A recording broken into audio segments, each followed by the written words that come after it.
አፍሪካ የምዕራቡ ዓለም የፈጠረባት የቅኝ ግዛት ዘመን የተሳሳተ ትርክት አቅሟን እንደ ልብ እንዳትጠቀም ሲያደርጋት ቆይቷል።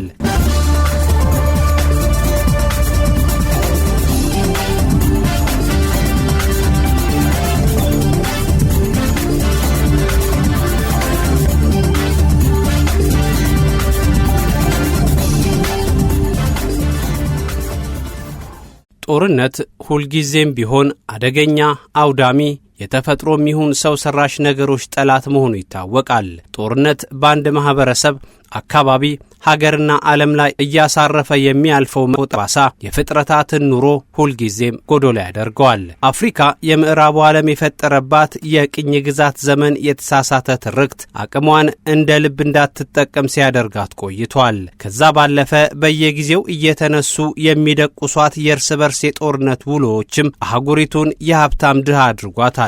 መካከለኛው ምስራቅ በግልጽ በሚነገሩና በሚታዩ እንዲሁም ሚስጥር ተደርገው በተያዙ ምክንያቶች የተነሳ ሰላም መሆን አልቻለም። ሀብት ለመቀራመት፣ ቀጠናዊ የበላይነትን ለመያዝ፣ የሃይማኖት ጉዳይና ሌሎችም በባህረ ሰላጤው ሀገራት ሰላም እንዳይሰፍን ያደረጉ ምክንያቶች ከሚባሉት ውስጥ ይጠቀሳሉ። በደቡብ አሜሪካ፣ በኤዥያ፣ በአውሮፓና በሌሎችም አካባቢዎች ልዩ ልዩ ምክንያቶች የተሰጣቸው አውዳሚ ጦርነቶች ለዘመናት ተንሰራፍተዋል። አሁንም በብዙ የዓለማችን ክፍሎች ይህ አውዳሚ ጦርነት ቀጥሏል። ከሁለተኛው የዓለም ጦርነት ወዲህ በጦርነት ምክንያት ሽሽት የአውሬ የውሃና የበረሃ ሲሳይ ከሆነው ውጪ በጦርነት ያለቀው ሕዝብ ቁጥር ከ15 እስከ 22 ሚሊዮን ይገመታል። የቪየትናም፣ የኮሪያ፣ የሱዳን፣ የዴሞክራቲክ ሪፐብሊክ ኮንጎ፣ የአፍጋኒስታን፣ የኢራቅ፣ የሶሪያ፣ የፍልስጤምና ሌሎችም ሀገራት የደረሰባቸው የጦርነት መከራ ተዘርዝሮ የሚያልቅ አይደለም።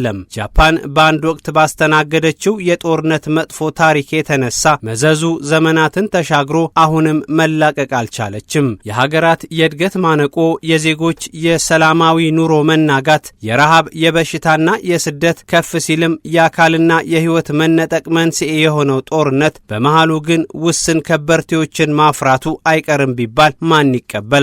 እውነታው ግን መሬት ላይ ያለው ተጨባጭ ምስክር የሚቀርብበት ነው። አሁን ዓለም ላይ ከ70 በላይ ግጭቶች እየተስተናገዱ ይገኛሉ። በሁሉም ግጭቶች ሰዎች እየሞቱ መሰረተ ልማቶች እየወደሙ ቢሆንም በእነዚህ ግጭቶች መካከል ከ100% በላይ አትራፊ የሆኑ ተቋማት መኖራቸውን አንድ ጥናት አመላክቷል። የጦር መሳሪያ አምራቾች፣ የኃይል አቅርቦት ላይ የተሰማሩ ኩባንያዎችና የኢንቨስትመንት ባንኮች በግጭት መሃል ያስመዘገቡት ትርፍ እንደ ልባቸው በሰላሙ ጊዜ ተንቀሳቅሰው ከሰሩት ስራ ጋር ሲነጻጸር ከፍተኛ ልዩነትን አስመዝግቧል።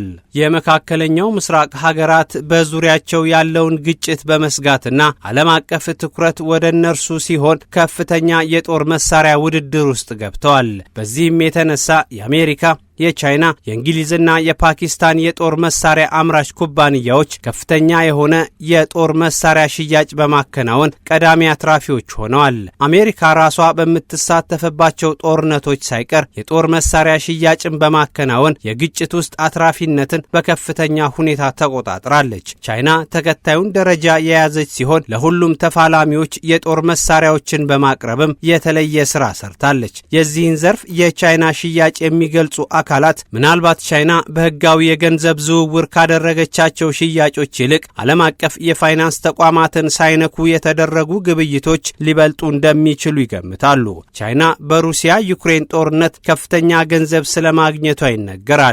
ለዚህ መነሻ የሚደረገው ደግሞ በዩክሬን የወደቁ የጦር መሳሪያዎች ናሙና ላይ በሚደረግ ምርመራ ሲሆን የበርካቶቹ መሳሪያዎች የስሪት መዳረሻ ቻይና ሆኖ ተገኝቷል። ቤጂንግ በሶሪያ የእርስ በርስ ግጭት፣ በታሊባን ትግልና በሌሎችም የአካባቢው ግጭቶች ውስጥ በመሳሪያ ሽያጭ ስሟ ተደጋግሞ ይነሳል። በመሳሪያ ሽያጭ ዘርፉ አንካራም በከፍተኛ ሁኔታ የምትሳተፍ ሲሆን የሀገሪቱ የጦር መሳሪያዎች በተለይም የድሮን ምርቷ በከፍተኛ ሁኔታ በዓለም ተፈላጊ የሆነ መጥቷል። በደም መፋሰሱ ሌላው ትርፋማ ተብለው የተለዩት የኃይል አቅራቢ ኩባንያዎች ናቸው። በጦርነት ውስጥ አትራፊ ከሚባሉት ውስጥ ድርጅቶች ሲጠሩ የኃይል አቅራቢዎችን ደረጃ የሚገዳደር አይኖርም። ከኢራን አሜሪካ ጦርነት በፊት የዓለማችንን ቀላል የማይባል የነዳጅ ድርሻ ያስተላልፍ የነበረው የሆርሙዝ ወሽመጥ መዘጋቱን ተከትሎ የነዳጅ ዋጋ በከፍተኛ ሁኔታ ማሻቀቡ ይታወቃል። እነዚህ ተቋማት ምንም አይነት ከምርት ሂደት ጋር የሚገናኝ ወጪ ባላወጡበት ሁኔታ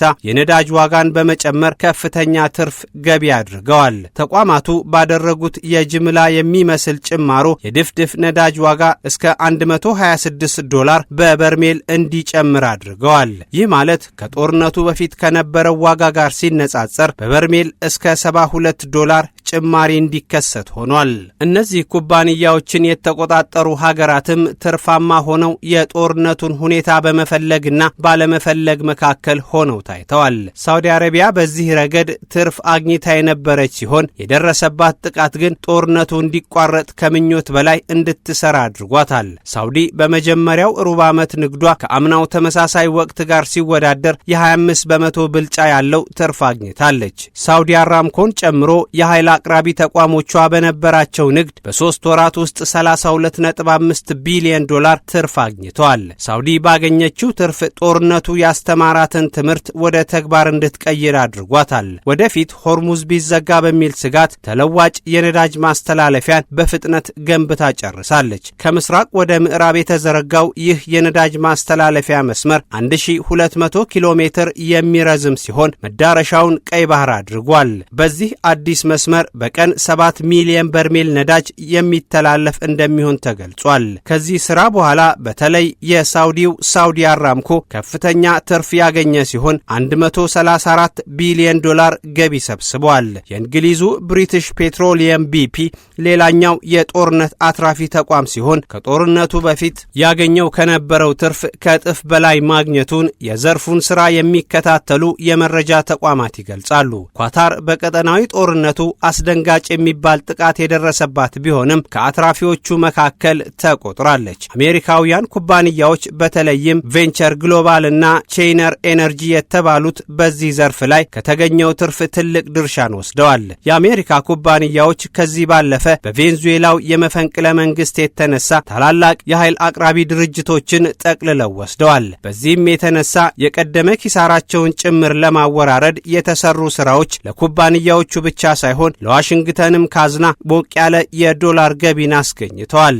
የካናዳ፣ የቻይናው ፔትሮ ቻይና፣ የኩዌቱ ፔትሮሊየም ኮርፕ፣ ኤግዞ ሞቢል፣ ሲኖክ፣ አድኖክ፣ ቶታል ኤነርጂና የኢራኑ ኖይ ኩባንያዎች በጦርነቱ ሂደት ከፍተኛ ትርፋማ የሆኑ ድርጅቶች ናቸው። ከኤነርጂ አቅራቢዎች በተለየ ሁኔታ የትርፍ ዝርዝር ውስጥ የገቡት የአቪዬሽን ተቋማት ሲሆኑ የአየር እንቅስቃሴው ቢዳከምም ተቋማቱ ግን የትርፍ መጠናቸው በ14 በመቶ ከፍ ማለቱ ተነግሯል። የአቪዬሽኑ ዘርፍ የወራት ትርፍ $22.2 ቢሊዮን መድረሱ የተሰማ ሲሆን ከፊት ቀድመው የተገኙት ደግሞ እስከ $95.6 ቢሊዮን መድረሱ ግን ከፍተኛ ግርምትን አጭሯል። በነዳጅ ሽያጭም በመሳሪያ ምርትና ሽያጭ ውስጥም የሚሳተፉ ከዚህ ባለፈ በመሳሪያ ዝውውርም ውስጥ እጃቸውን የሚያስገቡ 5 የአሜሪካ ድርጅቶች ከሁሉም በላይ የገዘፈ ትርፍ ያገኙ ተብለው የተለዩ ሲሆን ፔንታገንን እስከ መደገፍ መድረሳቸው ተሰምቷል። እነዚህ ተቋማት እንደ አውሮፓውያን አቆጣጠር ከ2020 እስከ 2024 በነበሩ ግጭቶች ውስጥ ተሳትፈው $2.4 ትሪሊየን ገቢ ማግኘታቸው ተረጋግጧል። ከዚህ ውስጥ ፔንታገን ከአቪዬሽን ጋር በተያያዘ ለሚሰራው ስራ $771 ቢሊዮን ድጋፍ አድርገውለታል። ተንታኞች እንደሚሉት በዚህ ልክ በግጭት ውስጥ የሚገኙ ትርፎች ጊዜያዊ በመሆናቸው የተቋምን የፋይናንስ ስርዓት በማዛባቱና የሙስና ተግባራትን በማንሰራፋቱ በኩል ድርሻ አላቸው ይላሉ። ለዚህም ሀገራት ጥንቃቄ እንዲያደርጉ በባለሙያዎች ይመከራሉ።